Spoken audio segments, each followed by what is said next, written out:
Assalamualaikum warahmatullahi wabarakatuh.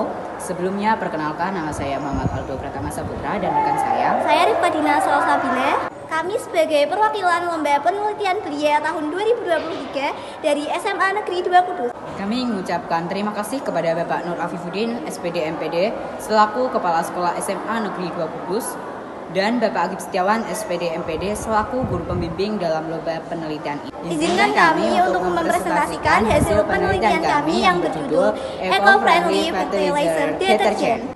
Potensi industri oleokimia di Indonesia yang berbasis turunan dan minyak atau trigliserida yang menghasilkan produk deterjen. Dari hal itu, penggunaan deterjen semakin meluas. Namun, bahan yang digunakan pada industri deterjen masih menggunakan residu kimia yang dapat berdampak bagi manusia dan lingkungan. Hal tersebut mendorong kami untuk menciptakan produk deterjen dengan dua kegunaan, yaitu untuk kegiatan mencuci dan sebagai pupuk tanaman. Selanjutnya ada rumusan masalah. Yang pertama ada dampak pertumbuhan kecambah dari deterjen. Yang kedua dampak deterjen untuk mencuci baju. Yang ketiga dampak deterjen untuk kulit. Tujuan dari penelitian ini adalah untuk memberikan masukan dalam pembuatan deterjen yang ramah lingkungan dengan ketersediaan bahan baku yang cukup banyak, yaitu bahan ramah lingkungan. Nantinya implementasi dari gagasan ini akan dapat mengurangi dampak negatif terhadap lingkungan yang biasa ditimbulkan setelah penggunaan deterjen oleh masyarakat karena sifatnya yang sulit didegradasi serta mengetahui beberapa dampak yang disebabkan oleh deterjen.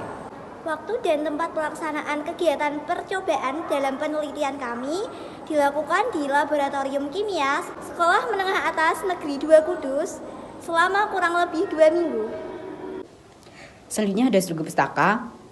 Menurut Sukesi dan kawan-kawan 2017, sabun maupun deterjen adalah garam alkali dari asam lemak dan dihasilkan menurut reaksi asam lemak. Basa alkali yang umum digunakan untuk membuat sabun maupun deterjen adalah natrium NaOH dan amonium NH4OH.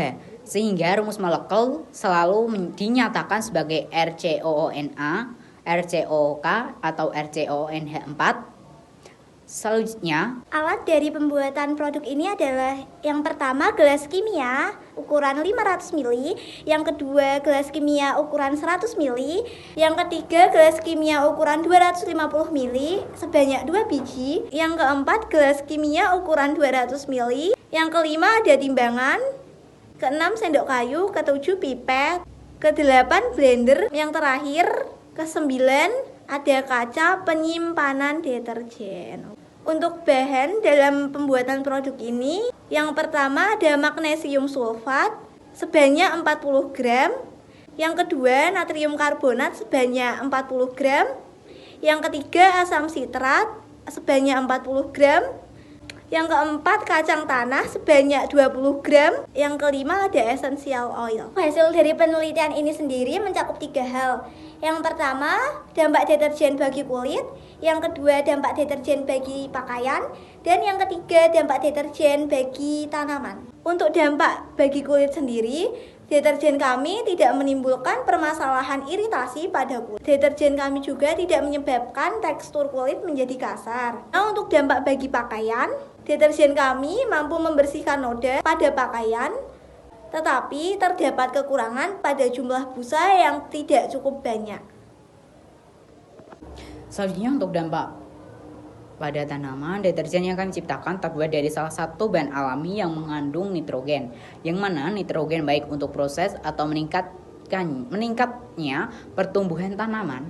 Kami menggunakan kacang tanah sebagai bahan nitrogen untuk deterjen kita.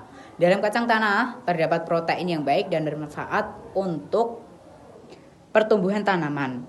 Kami membuat percobaan mengenai pertumbuhan kecambah dari kacang hijau yang dibantu oleh deterjen kami untuk pertumbuhannya. Dari situ kami mendapatkan hasil bahwa kacang tanah menjadi protein untuk pertumbuhan kecambah tersebut. Berikut ini hasil penelitian kami mengenai dampak pertumbuhan kecambah dari produk deterjen kami. Berikut adalah diagramnya untuk mengenai pertumbuhan dari beberapa hari selama kami pengamatan.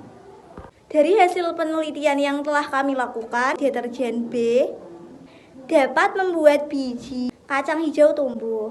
Sama halnya yang telah kami siram menggunakan media tanam A. Beda dengan sabun yang bermedia tanam D, E, dan C.